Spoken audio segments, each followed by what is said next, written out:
Side आज 80तम स्वाधीनता दिवस अवसर रे मु सारा ओडिशार अगणित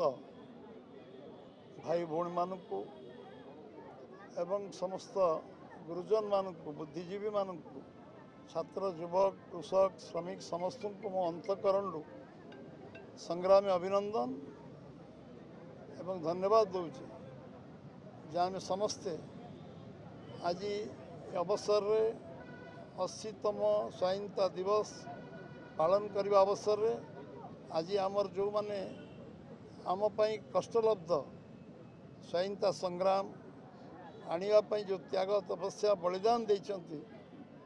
को निश्चित भाव में मु आज स्मरण करुच्ची एवं निश्चित भाव में आम समस्ते आम गर्व अनुभव करवा उचित। आम पूर्वज मानकर आत्मविश्वास प्रेरणा एवं संग्राम आमको बहु जिनस आज जो प्रेरणार काम करिवार जो आज सतसिंगर शक्ति आमको मिली निश्चित भाव में आम पूर्वज मानकर अखंड परिश्रम एवं साधना तपस्या आमको ये जगार